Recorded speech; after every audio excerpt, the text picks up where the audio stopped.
I had an experience only 2 weeks ago. I was at the National Association for Schools of Dance conference, and I happened to go into one of the little snack shops to grab a Diet Coke or gum or something, and I was in there waiting in line, and there was this man that was in there. We just struck up a conversation. He said, well, why are you here? And I explained to him why I was there, and he said, oh, you're a dancer. And I started to respond, and then he said, or you used to be a dancer. But I said, well, once a dancer, always a dancer. And he said, oh, well, I know that, but I'm an athlete, and I've just found that as you get older, you just can't do all of the things that you used to do. And that was our conversation. The doctor basically said, you're done. You can't dance anymore. You can golf, or you could swim. There's things you can still do, but you can't dance anymore. I don't think he realized that it was who I was. It was my identity. People will come up and be like, I can't believe you're 56. Because I dye my hair and I put makeup on. It's like, somebody's like, well, you could just let it go. And it's like, I don't think you don't see gray-haired women dancing on stage. There's a reason for that. We really do have these unspoken kinds of attitudes and assumptions about aging that are so much a part of us that we don't question it. The damaging part is when we buy into that ourselves.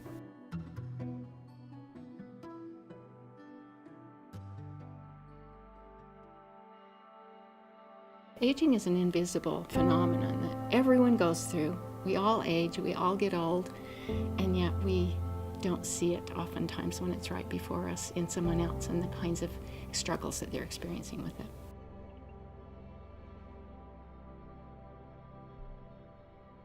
It's a tough time for me right now. It's the first time where it's like, I really feel it going away. Like before, it was like if I warmed up enough and practiced enough, it was like it was fine. And now it's like, no, I can't do what I want to do. When your knees get to the point where you can't get to the ground gracefully, that was hard choreographically for people. I was like, could I just fall down? Could we choreograph a fall in here? My legs weren't as strong as they used to be. I used to have really powerful, strong legs, and now they were getting kind of wimpy. So I look at movement and say, how's that going to hurt me? What are the potential pitfalls there? And I am a smart dancer now. I started teaching less and less technique, and sitting more and more is when my body started to make those changes.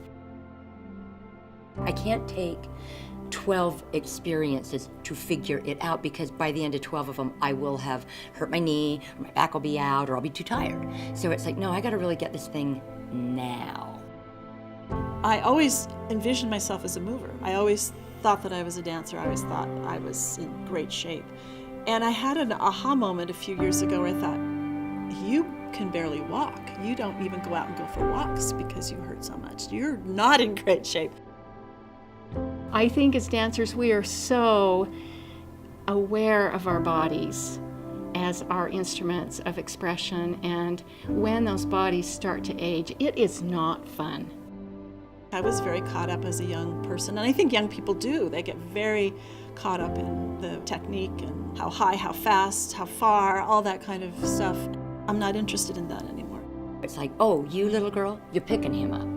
And of course, it was like, we'll make the smallest one pick that guy up because it'll really cement that women are strong. We used to do these head flips or throw our heads around. You danced long and hard, threw your leg in the air, and you jumped into the splits. I was one of those dancers that didn't have to warm up. I had all the flexibility that I needed. I could, jump into choreography and never feel the effects of it.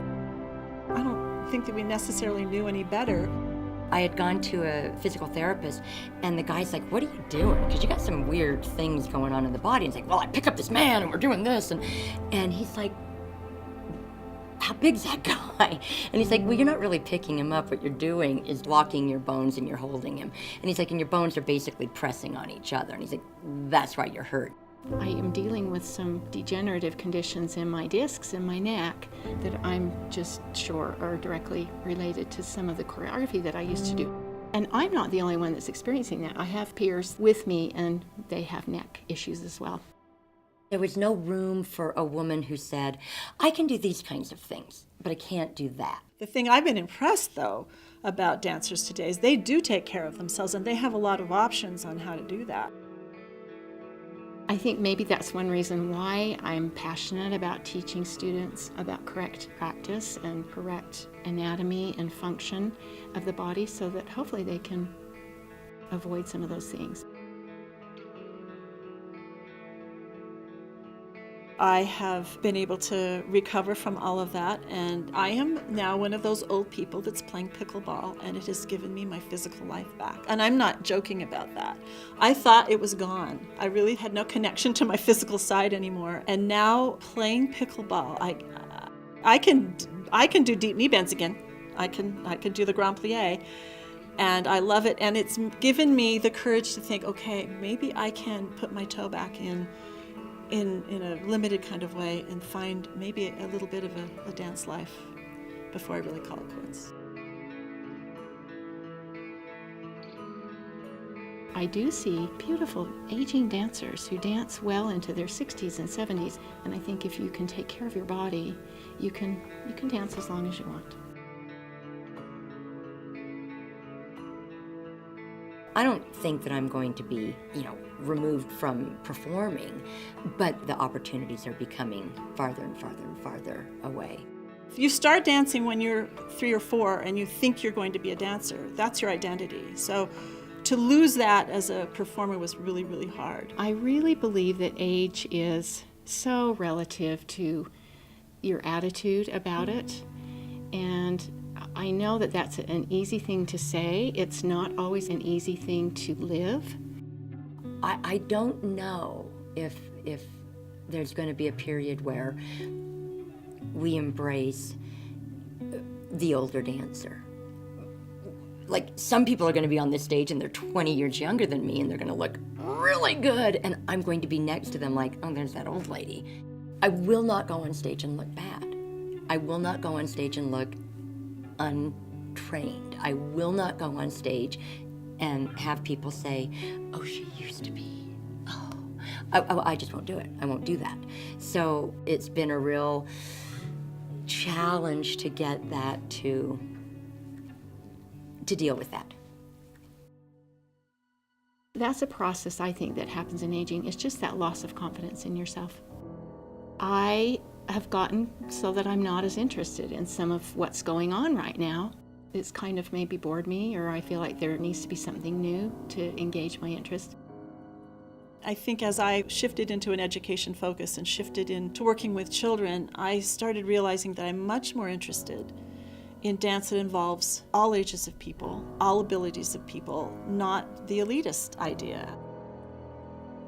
I think your aesthetic and your sense of identity within that aesthetic as an artist becomes more crystallized and more substantive and grounded, that maybe you don't feel like you're flitting around trying different things as much as really being able to hone in on something that interests you, that you can stay with for a while and that you can find real meat in. I see that kind of maturing as an artist happening with age that I think is a lovely thing. I am the living embodiment of that saying, youth is wasted on the young. I am such a better dancer now, except for the physicality. And that's really hit me this year. I think more clearly about dance. I understand more clearly the choreography and what the choreographer is asking. My ability to see what, because of the teaching, and then having to think about it and explain it to the student. This is what you're doing. And it's like, if I had known this 15 years ago, life would have been a lot different. I am so much more interested in things of depth, and I love watching people access dance who never thought they could. And that's a place for people as they age. There is room for people when you look at dance in that way. There's room for everyone. I do believe that I am one of those people that there isn't a separation between dance and my life, that it is dance. I'm okay with where I am in the dance world. I'm okay with being able to still have voice about what happens with dance within my own sphere of influence, and I think I'm in a good place that way. So now the transition is, some people make this. They say, I don't want to do it at all anymore. If I can't do it the way I want to do it, I'm not doing it. And other people find their path. And I think my inclination is more towards that. But it's a death. It's a death that, I just can't do these things anymore. And that's a challenge.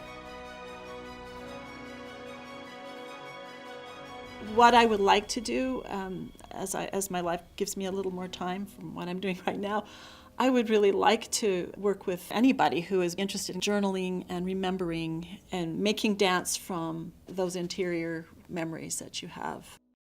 When you make authentic dance that way, you do what you can do, and you'll look beautiful doing it. You don't have to do someone else's work. I think I'll stop now. Is there anything? That's beautiful.